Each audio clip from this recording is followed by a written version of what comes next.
اس وقت جو ہیں وہ شریک چیئر پرسن ہیں human rights commission of Pakistan کے. اس وقت وہ ریکارڈڈ انٹرویو ہم اپنے ناظرین کی خدمت میں پیش کرتے ہیں. سید اقبال حیدر صاحب. جی اقبال حیدر صاحب، میں آپ سے پوچھنا چاہوں گا کہ ابھی حال ہی میں جماعت احمدیہ کی مساجد پر لاہور میں جو حملے ہوئے ہیں اور اس کے نتیجے میں ہمارے 80 سے زائد احمدی شہید ہوئے ہیں، اس پر آپ as a human rights activist آپ کے کیا تاثرات ہیں؟ حالیہ جو اس دفعہ ہمارے احمدی بھائیوں پر جو جینوسائیڈ ہوا ہے لاہور میں، وہ انتہائی تکلیف دہ. دکھ اور افسوس سے زیادہ یہ ہے کہ بربریت کا جو مظاہرہ کیا گیا ہے اس سے نہ صرف یہ کہ پاکستان احمدی برادری سے دشمنی کی ہے، بلکہ ان دہشت گردوں نے پاکستان سے دشمنی کی ہے اور اسلام سے دشمنی کی ہے، اور پاکستان اور اسلام دونوں کو بدنام کرنے کی یہ گھناؤنا، غیر انسانی، غیر آئینی، غیر شرعی، غیر اسلامی قتل و غارت گری کا جو بازار گرمایا ہے، اس کی جتنی بھی مذمت کی جائے وہ کم ہے. جی اقبال حیدر صاحب، یہ بھی بتائیے کہ ویسے تو پورا پاکستان دہشت گردی کی لپیٹ میں ہے، مگر ہم دیکھتے ہیں کہ جماعت احمدیہ کو تو واضح طور پر تھریٹس دی گئی تھیں، دھمکیاں دی گئی تھیں، اور انہیں اس چیز کا خطرہ تھا جو کہ انہوں نے انتظامیہ کے نوٹس میں بھی لے کر آئے اور انہیں بتایا بھی. تو پھر یہ سب کچھ جو ہوا ہے اسے ہم ایک رینڈم ایکٹ آف ٹیررزم تو نہیں کہہ سکتے؟ جی دیکھیے،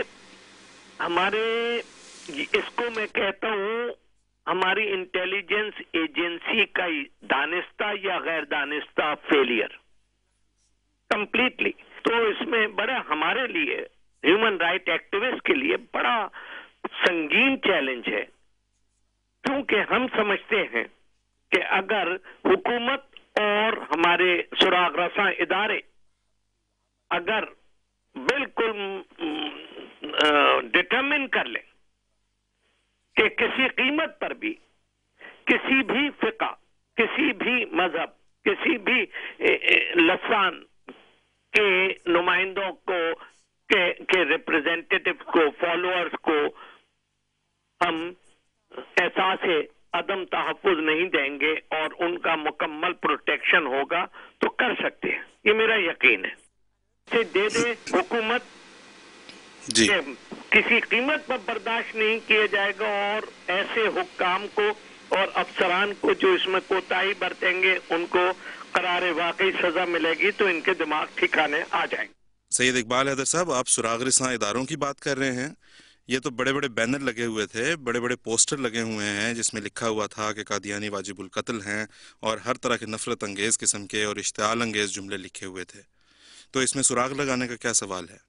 یہی تو رونا ہے جی کہ اشتعال انگیزی پہنچانا پینل کوڈ میں اور لوگوں کو اکسانا، نفرتیں دیگر فقہ یا مذاہب کے ساتھ کرنا، ایک فوجداری مقدمہ دائر ہو سکتا ہے لیکن نہیں کیا جاتا. پچھلے مہینے لاہور شہر میں ہی دیوبندی جماعتوں کا اجتماع بڑے پیمانے پر ہوا تھا، جس کی پبلسٹی تمام اخبارات میں نہیں آئی ماں سوا چند ایک کے.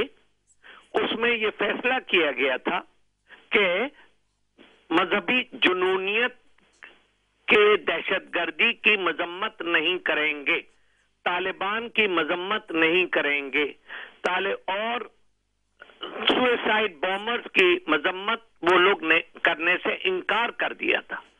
میری نظر میں ان کا یہ اجتماع اور ان کا یہ فیصلہ بذات خود غیر قانونی اور قابل سزا ہے، کیونکہ اس سے دہشت گردوں کی معاونت ہوتی ہے اور اس طرح کے سوئسائڈ بومرز کی معاونت ہوتی ہے.